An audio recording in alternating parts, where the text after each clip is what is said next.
모든 여성에게는 세 가지의 호칭이 있습니다. 딸, 아내, 그리고 어머니입니다. 맞지요? 그렇다고 모든 딸들이 다 아내가 되는 건 아니고요. 모든 딸들이 아내가 되는 게 아니고 또 아내가 다 어머니가 되는 것은 아니지만 모든 어머니는 그 이전에 아내이었었고요. 그리고 그 전에는 딸이었습니다. 그런데 어머니라고 부를 수 있는 자녀들은 나이가 들어도 어머니를 그리워합니다. 어떤 어머니는 가진 것이 별로 없고 또 자녀보다 배운 것도 많지 않고 또 고생만 하다가 주름살이 더 늘어가지만 그런 어머니도 자녀들은 살아가면서 문득문득 그리워질 때가 있습니다. 어머니 사랑 때문이죠. 저희 어머니도 돌아가신 지가 생각하니까 벌써 15년이 지났습니다. 그래도 가끔 생각하면 이제 문득문득 그리워집니다. 마지막 모습이 눈에 선하고요. 아직도 늘 저를 보면 밥 먹어라 그 얘기를 자주 하십니다. 여러분도 그렇습니까? 이미 돌아가신 분 많겠지만 그리고 연세가 많이 드셨지만 그럼에도 불구하고 여러분이 어머니를 생각할 때는 그리운 모습이 있을 것입니다. 오늘 특별히 우리 조원사님은 살아계신 어머니고 여기에 따님이 계시고 또 여기가 손주도 있으니 얼마나 감사한 일입니까? 오늘 성경에 보면 믿음의 어머니들이 참 많이 나옵니다. 오늘은 그 중에 한 분을 소개하면서 같이 말씀을 나누고자 합니다. 리브가입니다. 리브가 어머니.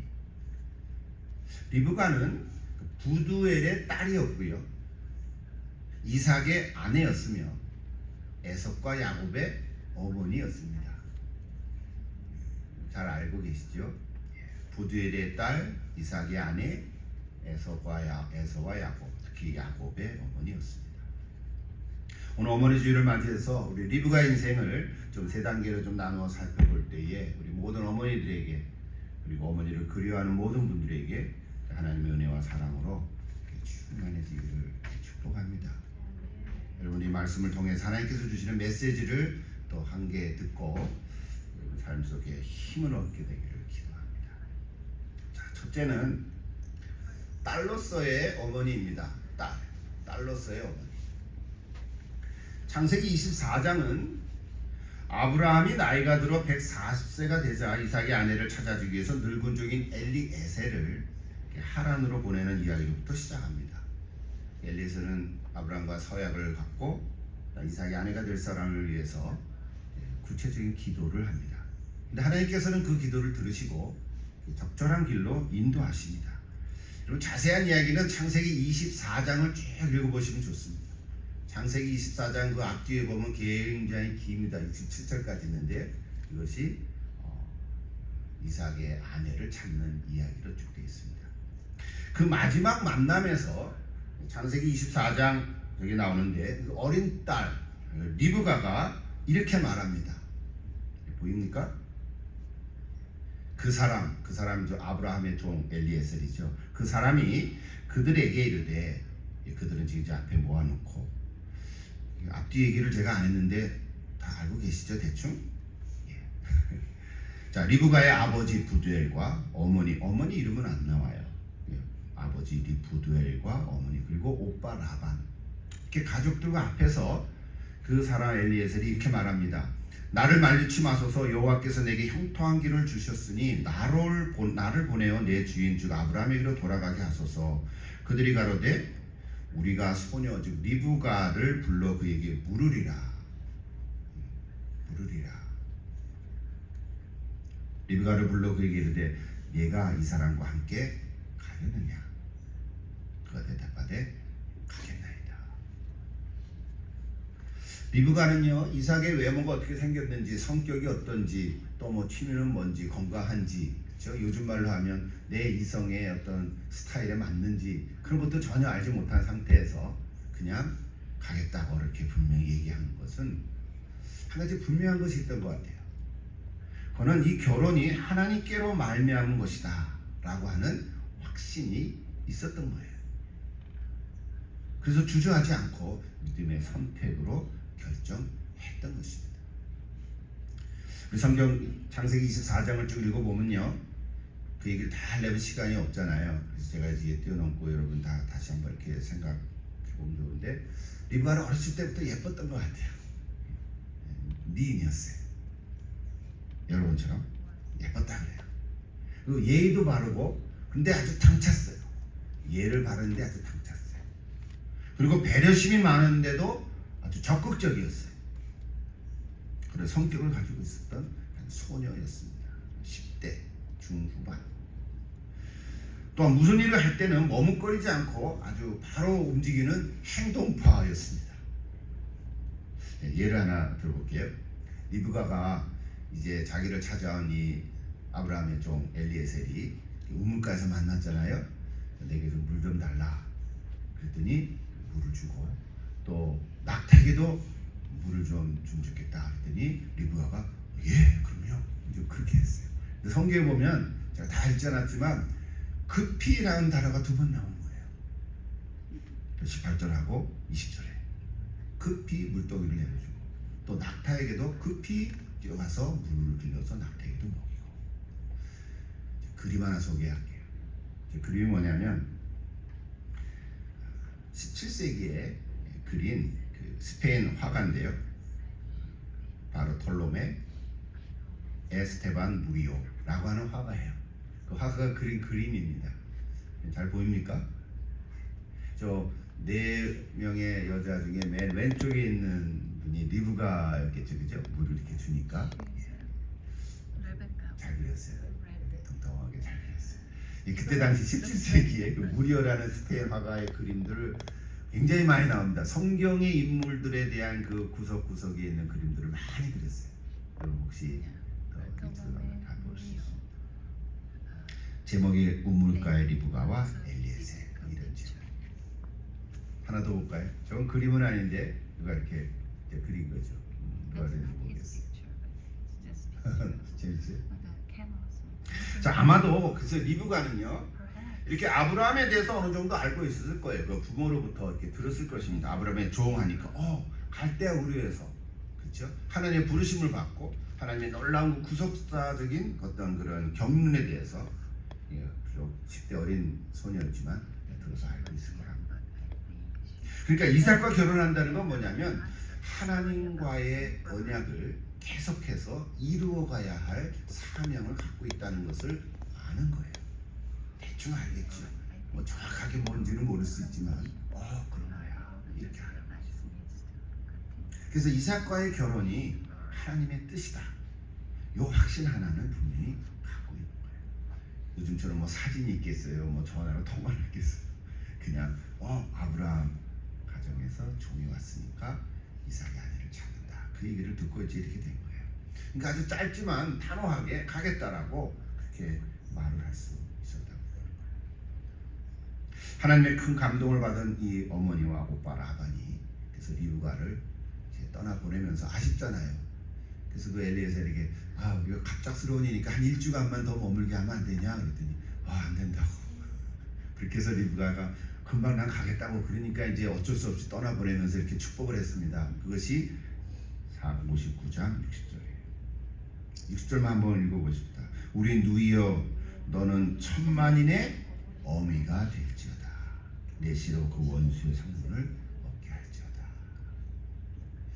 이 성경 자체를 소개하는데 여러분 잘 이해가 되죠? 천만인의 어미가 될지어다. 이건 원래 아브라함의 아내 사라한테 하나님께서 주신 메시지들이죠. 너는 열국의 어미가 될지어다. 그러면서 이제 이 리브가를 떠나보내면서 너는 천만인의 어미가 될지어다 이렇게 축복을 합니다. 자, 우리 첫 번째 이 딸로서의 리브가의 모습을 우리 성경에 나타나는 것을 이렇게 중요한 거 한두 가지 이렇게 보내면서 우리에게 주신 교훈은 뭘까요? 우리 아직도 결혼하지 않은 딸들일까요? 또 우리에게는 아직 또 손주들도 있잖아요. 그 아이들이 이제 다시 성장해서 결혼을 해야 되는데 우리 결혼에 대한 메시지가 하나 분명히 있습니다. 그건 뭐냐면 결혼은 서로 사랑해서 하는 게 마땅하지요.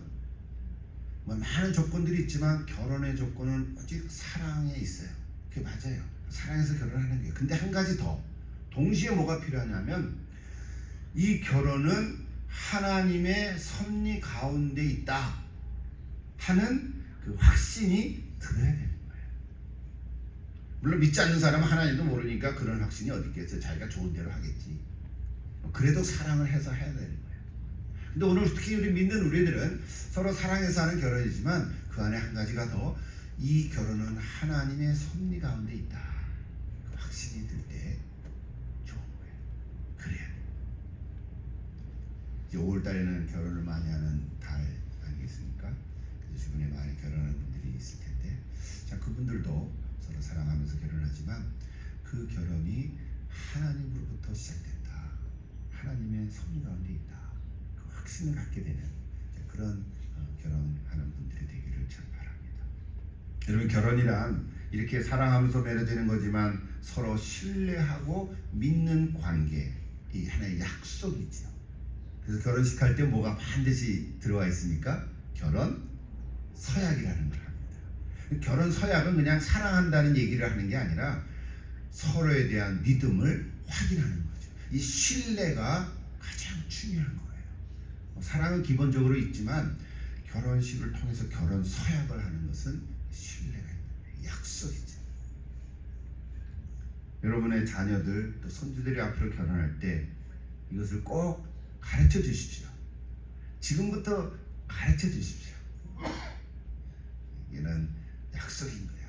하나님의 섭리가 있는 거야. 이걸 꼭 가르쳐 주십시오. 그렇게 할 때 우리 아이들이 하나님 앞에서 좋은 결혼을 하게 될 줄로 믿습니다.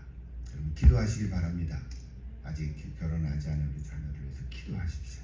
하나님께서 반드시 함께 하셔서 반드시 적합한 그 배우자를 만나게 될 줄로 믿습니다. 아멘. 특별히 딸을 가진 여러분 그렇게 하시기. 두 번째로 볼까요? 두 번째는 아내로서의 리브가의 모습. 아내로서의 리브가. 그래서 이제 리브가가 이제 아브라함 종을 따라서 이제 아브라함 있는 곳으로 왔죠. 이제 아내가 됐는데 이 리브가와 이삭의 만남은 참 아름다운 모습이에요. 이삭은 리브가와 결혼하고 사랑을 했고, 근데 성경에 보면요, 다른 어떤 족장들과 같이 다른 여자를 두지 않았어요. 아내를 떴거나 또는 뭐 여종과 관계를 갖거나 그런 모습들이 없었어요. 그 시대는 족장들이 또 그렇게 했었던 시대가 있거든요. 뭐 멀리 갈 거 없이 우리 한국 역사 속에서도 이조 시대, 조선 시대 말에도 결혼했는데 아들을 못 낳으면 어떡해요? 어디 가서 아들을 낳게 하는 그런 풍습도 있었잖아요. 참 그 뭐 이해할 만하지만 그러나 그걸로 인해서 가정에 아픔이 있잖아요. 근데 이삭은 그러진 않았어요. 오직 하나 리브가 뿐이었어요. 일부일처제 성경적인 결혼을 지켜왔어요.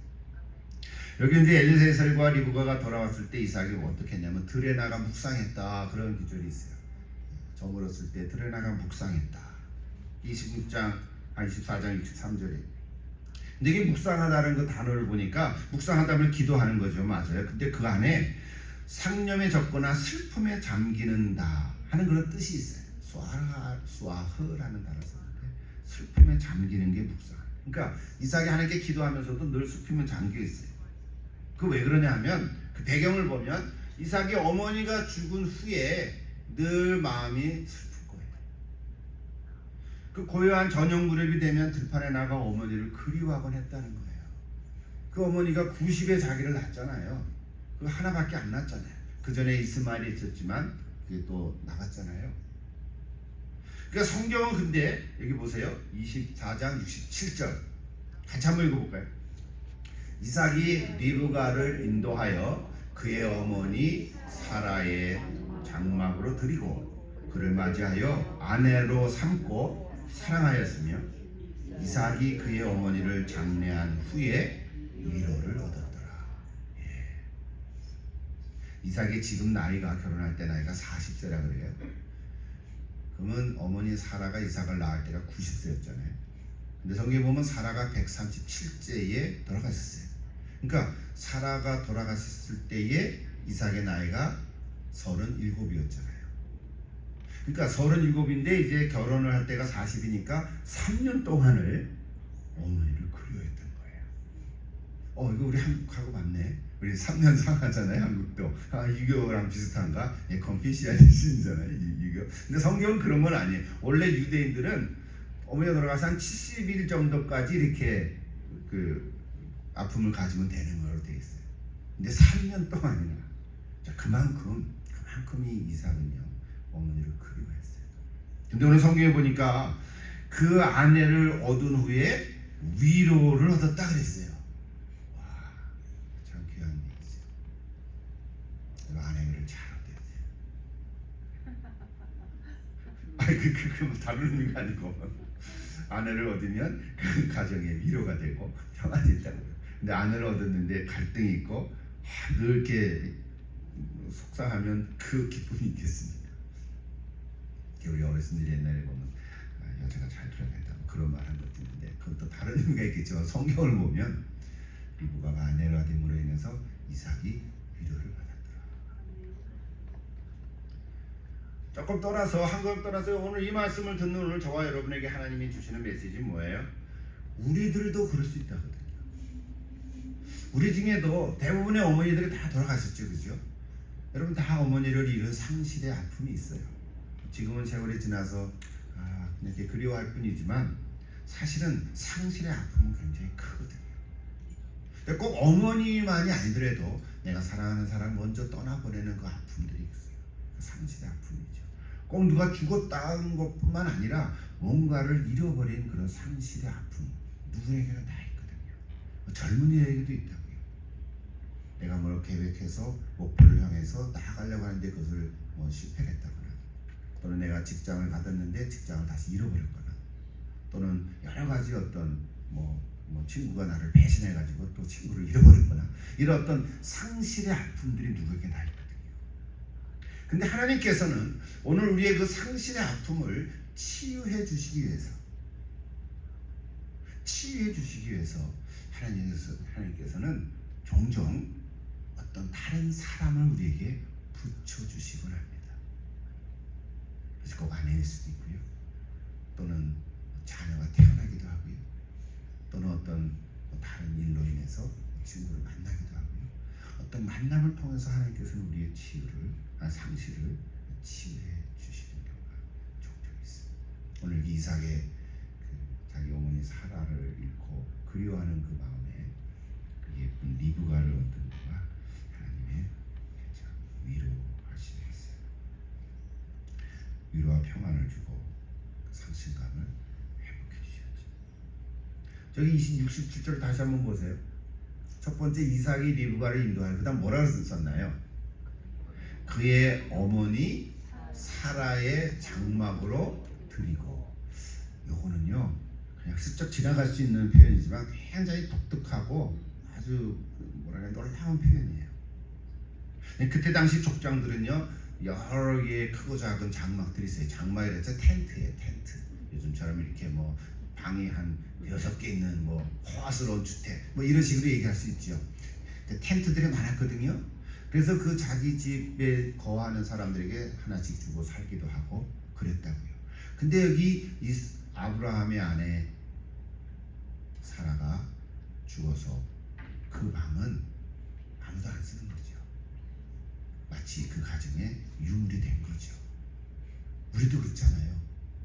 누가 내 아내가 또는 남편이 또는 우리 부모가 세상을 떠나면 그 방은 이렇게 그냥 있는 거 그대로 좀 놔두기도 하잖아요. 그죠?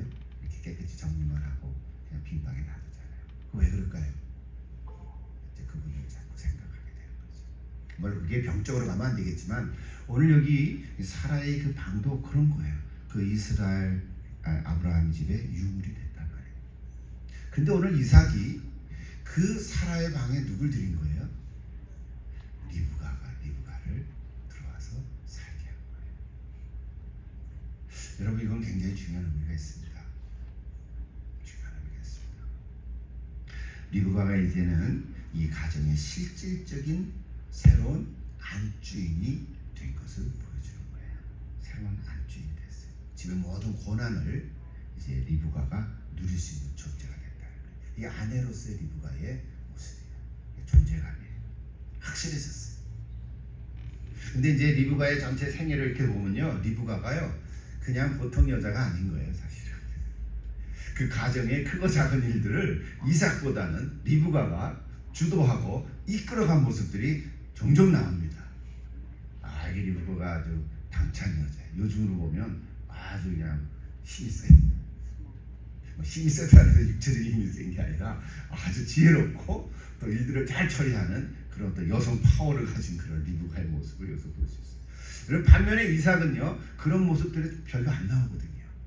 성경에 보면 그래요. 오늘날에도 우리 가정에는요 이런 모습들이 있을 수도 있어요. 근데 보세요, 이렇게 부족한 것이 하나도 없는 것 같은 그 리브가의 삶에도 이제 새로 왔으니까 얼마나 좋아요. 모든 것을 다 다스릴 수 있는 그런 아내의 위치가 됐는데 리브가에도 문제가 있었습니다. 뭘까요? 자녀가 없었어요.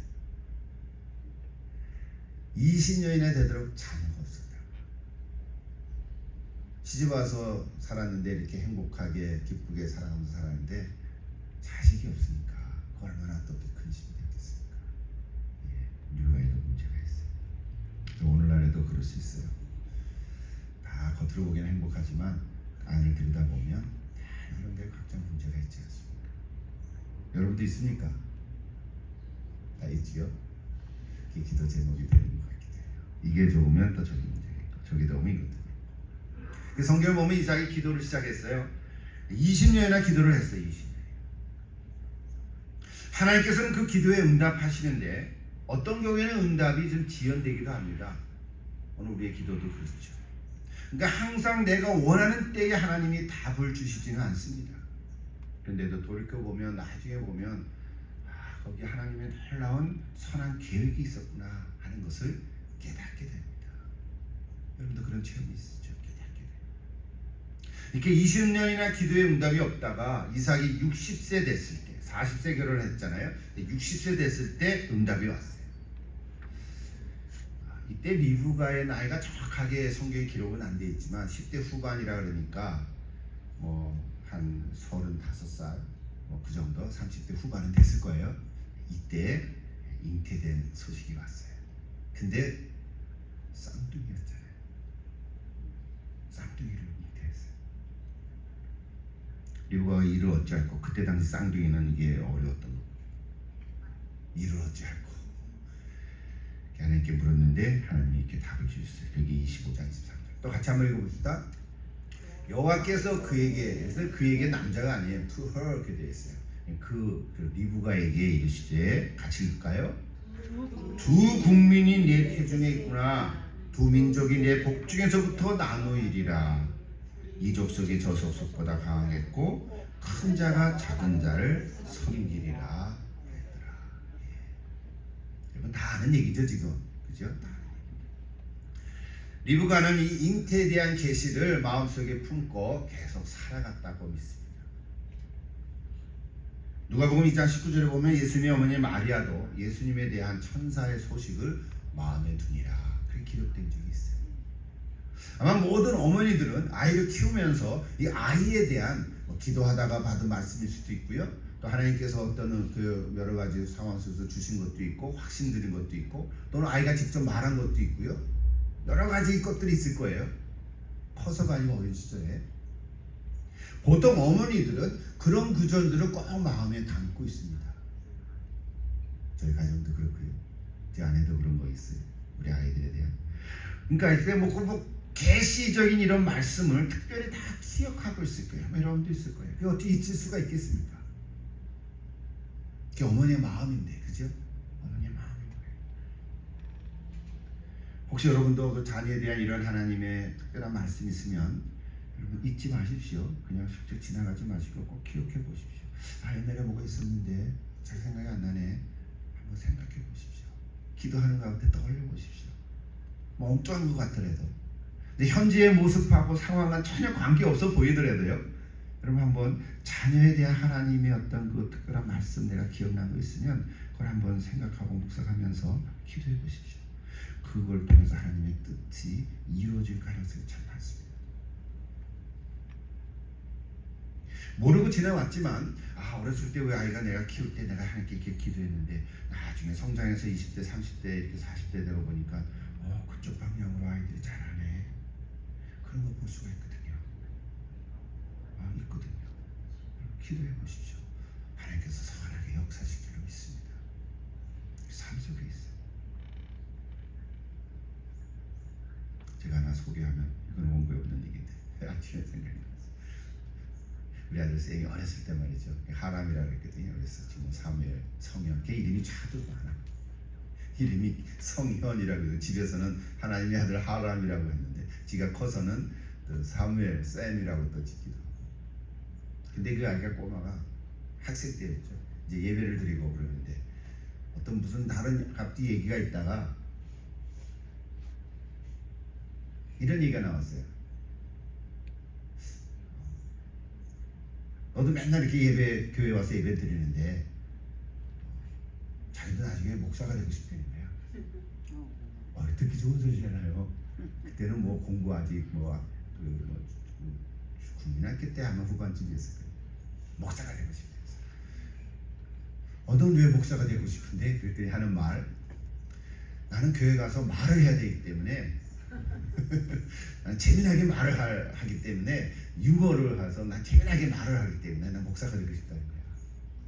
그럼 잊어먹었잖아요. 그럼 가끔 만나면 그 얘기하면 에헤헤 뭐 이렇게 웃고 간다고요. 근데 지금 이렇게 지나가 보면요, 엔지니어를 공부하다가 심리학을 공부하다가 제가 또 뭐 의학 공부를 하고 지금 의사가 되는데 너무 바빠가지고 만나지도 못하고 말이죠. 이게 뭐야? 뭐 이런 생각도 든다고요. 아직 결혼도 안 하고 있고 가정도 안 꾸미고 이제 곧 몇 년 지나면 곧 40이 될 텐데. 그래서 오늘 설교를 주면서부터 그 생각이 들었어요. 하나님, 이 아이를 목사 되게 하면 안 될까요? 이렇게 기도가 한쪽으로 이렇게.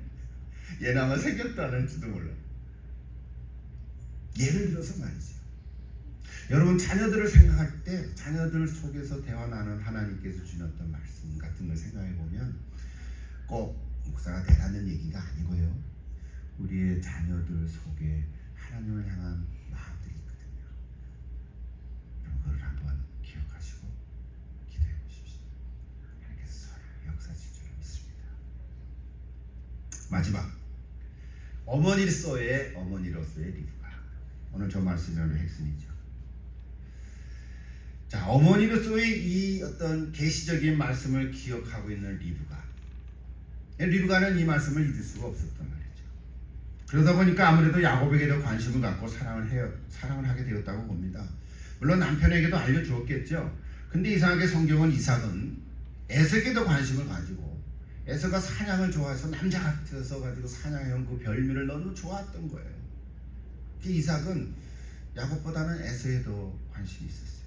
그러던 중에 이제 이삭이 나이가 많이 들어가지고 장자에게 이제 축복을 할 때가 됐어요. 눈도 침침해서 축복을 하려고 그러는데 누구한테 했어요?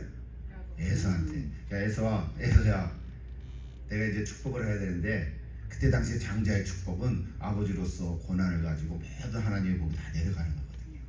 차자에게는 없단 말이에요. 오직 장자에게. 에서는 그렇게 하려고 에서에게 가서 그러니까 사냥한 걸 가져와라. 내가 좋아하는 별미를 만들어라. 이렇게 말씀을 했어요. 근데 그 얘기를 누가 들었어요? 리브가가 옆에서 싹 들은 거야. 뒤에서 들었겠지, 안 보이게. 자, 그 얘기는 여러분 잘 아실 거예요. 그죠? 다 아시죠? 자, 근데 이삭은 왜 리브가로부터 이 탄생의 계시적인 말씀을 들었는데 잊어먹었을까? 아니면 리브가가 얘기를 안 해줬을까? 얘기를 해줬는데 관심이 없어서, 아니면은 거절했을까? 여러 가지 성경에 나오지 않아요. 근데 이삭은 에서를 택했단 말이에요. 모르는 사람은 창세기 27장을 쭉 읽어보십시오. 자, 리브가가 어떻게 했나요? 야곱을 불러가지고, 야 야곱아, 아버지가 제가 이렇게 하려다. 그러니까 네가 에서 대신에 아버지가 들어가서 축복을 받아내라. 야곱이 두려워했어요. 나는 에서가 아닌데요. 나는 몸도 매질매질한데요. 걱정하지 마. 우리에 있는 염소새끼 하나 갖고 와라. 그럼 내가 만들어줄게. 이삭이 좋아하는 별미를 만들어줄 테니까. 그리고 너 매질매질하고 걱정하지 마. 염소새끼 가죽을 입혀가지고 털에 이렇게 부실하게 또 만들어놨어요. 그런데 야곱은 떨려가지고, 그래서 아버지한테 들어갈 때 어떻게 했어요? 아버지 누구냐? 에서입니다. 거짓말이잖아. 성경에 자세히 보면요, 그래 이러하노라. 이상하다. 목소리는 야곱 같은데 만져보니까 털은 에서네.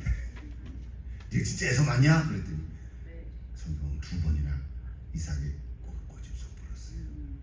그때 야곱이 잘못했습니다. 하나님 잘못했습니다. 아버지 난 야곱입니다. 그랬으면 어떻게 됐을 것 같아? 이놈 녀석 아마 그랬을지도 몰라. 제가 했습니다. 야곱이 거짓말을 2번 했어요. 그래서 축복을 다 해줬단 말이에요. 얼마나 좋아요, 그죠? 그 마지막 대화가 27장 12, 13절에 나와요. 여러분 나중에 읽어가세요. 그러면서 야곱이 저렇게 복은 고사하고 저주를 받을까 염려가 됐는데 어머니가 뭐라 그랬어요? 내 아들아, 너의 저주는 내게로 돌리라.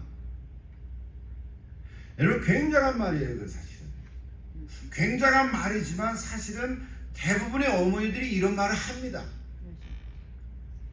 뭐 안 그런 어머니도 혹 있겠죠. 혹 우리의 자녀가 살다가 잘못한 일이 있으면 대부분의 어머니는 어떻게 합니까? 야, 네 잘못한 거 다 내게로 돌려. 내가 감당할게. 내가 다 그 저주를 받을게. 염려하지 마. 내가 책임질게. 너는 그냥 네 가고 싶은 길로 가라. 대부분 어머니 그러지 않으세요? 물론 이 말은 윤리 도덕적인 걸 뛰어넘는 말이죠. 사실은 그러면 안 되죠. 경찰에 신고해서 때로는 내 아들이 이거 범죄를 했는데 잡아가세요. 그런 어머니도 혹 있겠지만 대부분 어머니들은 그렇지 않다고요. 내가 그랬습니다. 그게 어머니의 마음인 거예요. 저주는 내가 받으려. 여러분 어떻게 생각하면 요즘 시대를 보면 이 리브가가 굉장히 억척스러운 엄마같이 보여요. 그렇지 않습니까? 치맛바람이 뭐 대단하죠. 억척스러워요. 남편과 에서를 속이고요, 교묘하게 속이고 계략을 짜서 축복을 받아냈잖아요. 여러분 어떻게 생각하세요? 이게 바르게 되는 건가요? 올바른 건가요? 일단 그 자체는 거짓이 됐잖아요. 그런데 그럼으로 인해서 그 가정에 풍랑이 있기 시작했어요. 왜요? 에서가 알아버렸거든요. 그래서 에서가 아마 리브가가 예상을 하실 수도 있지만 에서가 이제 분노를 부르죠. 그래서 죽이려고 그랬어요. 아버지가 곡할 때가 가까웠어요. 그때가 되면 내가 야곱을 죽여버리겠다. 이 말을 리브가가 들었어요. 이 어떻게 했어요? 야곱을 피신해야 되잖아요. 그게 오늘 말씀의 핵심이에요. 내 형의 분노가 풀려 네가 자기에게 행한 것을 잊어버리거든. 에서가 잊어버리거든. 내가 그 사람을 보내 너를 거기서 돌려버리라. 그 앞에 뭐라 그랬어요? 내 형의 분노가 풀리기까지 몇 날 동안. 저는 저 구절을 읽을 때마다 전에도 읽었지만 전에도 말씀했죠. 몇 날 동안. 근데 그 몇 날이 몇 년 됐나요?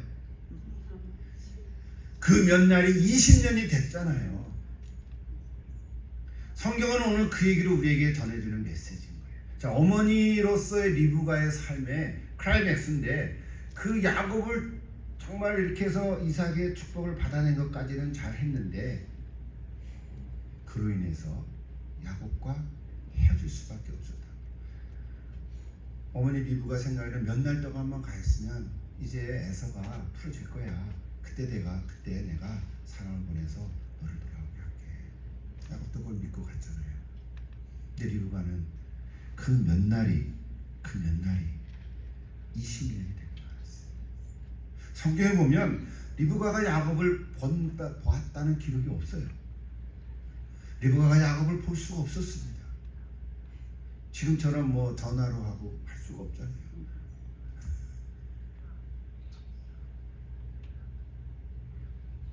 약복강가에서 에서를 만나서 화해를 이루었지만 성경에 보면 거기에 어머니 소식은 없었어요. 대신에 야곱은 리브가의 리브가의 그 유모, 리브가의 유모의 그 죽음에 대한 기록이 그때 나와요. 성경에는 이름까지 밝힌다. 드보라. 리브가가 10대 때 이제 이삭으로 아내로 이제 올 때 유모가 같이 따라갔다 그러거든요. 근데 야곱이 나중에 이제 성장을 해서 형 에서와 화해를 하고 나서 브에색으로 올라간 이후에 만났는데 드보라의 죽음의 소식을 듣고 장사를 장성스럽게 지내줬다는 기록이 나옵니다. 근데 거기에도 리브가의 소식은 없어요. 리브가가 죽었겠죠. 소식이 없어요. 여러분 이게 아픔. 정말로 극성맞고 정신이 나간 것 같은 엄마로 볼 수도 있습니다. 지나친 막내 사랑으로 집안을 확 뒤집어 놓고 흉흉하게 했다고 비난을 받을 수도 있습니다. 근데 한 가지 우리가 여기에서 꼭 기억해야 할 건 뭐냐면 그런데도 불구하고 리브가는 자기 집안을 향한 하나님의 이 뜻을 하나님의 영적인 계시를 집요하게 놓지 않고 있었다는 사실. 비록 자신의 어떤 계략으로 속이고 그러면서 야곱에게 축복을 받아냈지만 리브가는 하나님의 영적인 일에 관심을 놓지 않았다는 사실인 거예요. 야곱을 향한 하나님의 계시의 말씀을 잊을 수가 없었어요. 야곱을 축복하기는 했어요. 중요했어요. 왜? 영적인 관심이었기 때문에 그랬어요. 나중에 이삭이 야곱을 떠나기 전에 이삭을 불렀습니다. 그러고 보면 이삭이 이제 알게 됐잖아요. 불러서 축복을 다시 했습니다. 정식으로. 그게 28장에 쭉 나옵니다. 28장 앞뒤로 봤는데 28장 1절부터 5절까지 쭉 나오는데 4절에 저렇게 기도합니다. 아브라함이 허락하신 복을 네게 주시되 너와 함께한 자손에게도 주사. 하나님이 아브라함에게 주신 땅 곧 네가 거래하는 땅을 네가 차지하게 하시리라. 결국 이삭이 야곱을 축복합니다. 자 이제 결론. 오늘은 다 아는 얘기를 이렇게 성경을 통해서 했어요. 모르는 분들도 있고 그래서 특히 우리 자녀들 모르는 것 같아서 성경을 여러분 꼭 읽으십시오. 창세기 24장부터 5장, 6장, 7장, 8장 그리고 35장까지 쭉 읽어보십시오. 야곱의 인생이 나오지만 오늘은 리브가에 초점을 맞춰서 제가 말씀하는데 결론은 리브가를 통해서 하나님이 우리에게 주신 메시지가 하나 있습니다. 제가 짧게 5분 동안 하고 마칠게요. 여기 리브가의 가게를 한번 보세요. 여기 보이세요? 설명이 필요하지만 이렇게 한번 보십시오. 맨 위에 데라가 있어요. 데라는 아브라함의 아버지죠. 데라는 세 자녀를 낳았어요. 첫째가 하란이에요. 저기 도표에는 맨 오른쪽에 하란이 있죠. 그게 형이에요. 그리고 그 다음에 둘째가 아브라함을 낳았어요. 그 다음에 셋째가 나홀이라는 아들을 낳았어요. 하란, 아브라함, 나홀. 근데 우리 도표에는 아브라함이 맨 왼쪽에 있죠. 가운데가 나홀이 있고 그 다음에 하란이 있죠. 보입니까? 예. 근데 아브라함의 아들이 이삭이었잖아요. 맨 왼쪽에 이삭의 아내가 리브가가 된 거잖아요. 근데 그 리브가는 누구의 딸이었냐면 나홀과 밀가가 결혼해서 난 부두엘이 아버지죠. 그 중간에 그죠? 부두엘. 그래서 부두엘의 딸이 리브가가 된 거예요. 근데 그 부두엘의 그 리브가가 있지만 그 오빠가 라반이었거든요. 라반. 그까지만 보세요. 그 애들도. 그러니까 결국은 나중에 야곱이 12아들을 낳았지만 그 12아들이 지파가 됐잖아요. 거기엔 딸도 있었어요. 디나. 그리고 마지막 요셉과 베냐민이, 요셉은 두 아들 므낫세와 에브라임으로 나눠져서 12지파가 됐죠. 제가 오늘 얘기하려고 하는 핵심은 뭐냐면 리브가의 아버지는 부두엘이었어요. 할아버지가 나홀이었어요. 그리고 나홀은 아브라함의 동생이었어요. 다 가족들이죠.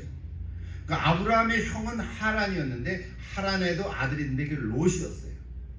아브라함의 조카 롯을 굉장히 잘 돌봤죠. 근데 롯은 소돔과 고모라 쪽으로 가가지고 그만 가버리고 말았어요. 성경에는 기록이 있지만 제가 오늘 얘기하려는 것은 하란의 족보는 더 이상 하나님의 구속적인 그 상황 속에서 나타나지 않습니다. 오히려 나홀이라고 하는 아브라함의 그 둘째, 막내 아들 아브라함과 나홀, 데라가 세 아들을 낳는데 하란은 갓벌있고 아브라함과 나홀 이 두 아들이 그 후손들이 서로 결혼함으로 말미암아 하나님의 구속적인 가정의 가문을 이루어갔다고 하는 사실인 거예요. 여기에 리브가가 끼어 있는 거예요. 그래서 리브가는 가올 가문과 아브라함 가문의 그 고리를 잇는 언약의 고리 역할을 했다는 사실입니다. 다 잊어먹어서 요거 하나 기억하세요. 리브가는 그냥 자기는 못 모르고 결혼한 것 같은데 이삭의 아내가 됐지만 하나님의 놀라운 섭리 속에 아브라함의 아들 이삭과 또 나홀의 아들 부두엘의 딸로서 리브가는 이삭과 결혼하면서 이 놀라운 하나님의 이 섭리 속에 구속의 가문을 이루었다고 하는 사실. 설교 제목을 가문을 잇는 언약의 고리 뭐 이렇게 할까도 생각을 했습니다만 리브가의 뜻은 라바카라고 하는 아람어인데요. 그 뜻은 올가미, 고리 어린 동물을 잡을 때 쓰는 고리 뭐 이런 뜻이었다고 해요. 하여간 그래서 리브가는요 하나님의 인도하심과 놀라운 섭리 가운데 나홀의 가계와 아브라함의 언약의 혈통을 강하게 이어주는 고의 역할을 했다는 사실. 비록 야곱을 만나지 못한 슬픔과 아픔을 마지막에 보냈어요. 그건 자신의 행동에 의한 어떤 결과였죠. 그럼에도 불구하고 하나님께서는 리브가를 통해서 하나님의 구속의 역사를 이루어갔어요. 그래서 결국은 야곱이 12아들을 낳게 되고 지파가 됐습니다. 오늘 우리에게 한번 적용해 보세요. 저와 여러분의 가정이, 저희 여러분의 삶이 그동안 살아오면서 이루어져야 할 일들로 힘들고 어려운 순간이 있다 하더라도 우리 하나님을 믿는 가정은요, 우리 가문들은 우리가 알 수 없는 하나님의 섭리 가운데서 서로 결혼을 하고 자녀를 낳고 또 자녀를 낳는 가운데 하나님의 복된 나라가 이루어져 가고 있는 것을 믿습니다. 여러분 현재 모습은 그렇지 않아도 여러분 그렇게 한번 천천히 보십시오. 여러분 모두는 이제 다 딸로서 예쁘게 태어나고 발랄하고 적극적이고 꿈이 많은 소녀였는데 이제 남편을 만나서 아내로서 여러분 살아가면서 자녀를 낳고 살아오셨죠. 또 어머니로서 오늘 여기까지 힘든 삶을 살아왔을 것입니다. 어쩌면 처음 만났을 때 그 멋진 남편의 모습이 좀 없어졌을지도 모르고요. 또 존경이나 기대침도 많이 줄어들었을지도 몰라요. 자녀도 다 성장했을지도 몰라요. 그걸 뭐라 그래요? 빈둥지라고 그래요. 빈둥지에서 두 부부만 남아서 사는 것 같아요. 부부 중에 누가 하나 먼저 떠나면 또 홀로 남겠죠. 자, 그럼에도 불구하고 하나님께서 여러분을 통해서 특히 어머니라고 하는 그 존재감을 통해서 하나님은 여러분 가정의 가문에 놀라운 하나님의 뜻을 이루어가고 있다고 하는 사실입니다. 여러분 그 어느 누구도 흉내낼 수 없는 어머니라고 하는 그 존재, 놀라운 사랑과 희생으로 자녀를 키우는 귀한 존재입니다. 손주가 생기면 할머니라는 호칭이 하나 더 붙을 것입니다. 근데 여러분 할머니라는 호칭은 어머니라는 호칭과는 비교할 수 없는 존재가 아닙니다. 할머니라는 호칭보다는 어머니라는 호칭이 귀합니다. 하나님께서는 여러분의 수고와 아픔, 희생과 기쁨을 다 알고 계십니다. 누가 알아주지 못한다고 해도요, 심지어는 남편이 잘 몰라줘도요, 앞으로 남은 생애 속에 하나님 주신 약 앞에 살아보려고 자녀를 끝까지 사랑하면서 품고 살아가시길 기도합니다. 낙심하지 마시고, 아직 우리 아이 자녀들이 뭐가 아직 없는데 낙심하지 마시고, 기도할 때 여러분을 통해서 여러분의 가정 속에 반드시 이루어질 줄 믿습니다. 여러분이 없었다면 여러분의 아들, 딸은 없었을 것입니다. 하나님 여러분을 끝까지 붙들고 가십니다. 기도하십시다. 하나님 아버지, 이 땅의 어머니를 허락하시고 우리를 있게 하심을 감사드립니다. 모든 어머니는 위대합니다. 비록 내가 낳은 자녀가 기대에 미치지 못하고 혹 부족한 것이 있다고 해도 그들을 하나님의 자녀라고 고백하고 하나님께 다 맡길 수 있는 우리 그런 어머니들이 다 되게 하여 주시옵소서. 자녀들에게 하나님의 복을 내려 주시옵소서. 그들의 남은 삶을 선한 길로 인도하여 주옵소서. 그리고 우리 모든 어머니에게 소망을 주시고 자녀들이 자라고 성숙해 가는 것을 보면서 기쁨이 넘치도록 축복하여 주시옵소서. 끝까지 자녀를 사랑하는 어머니들이 되게 해 주옵소서. 예수님의 이름으로 기도하옵나이다. 아멘.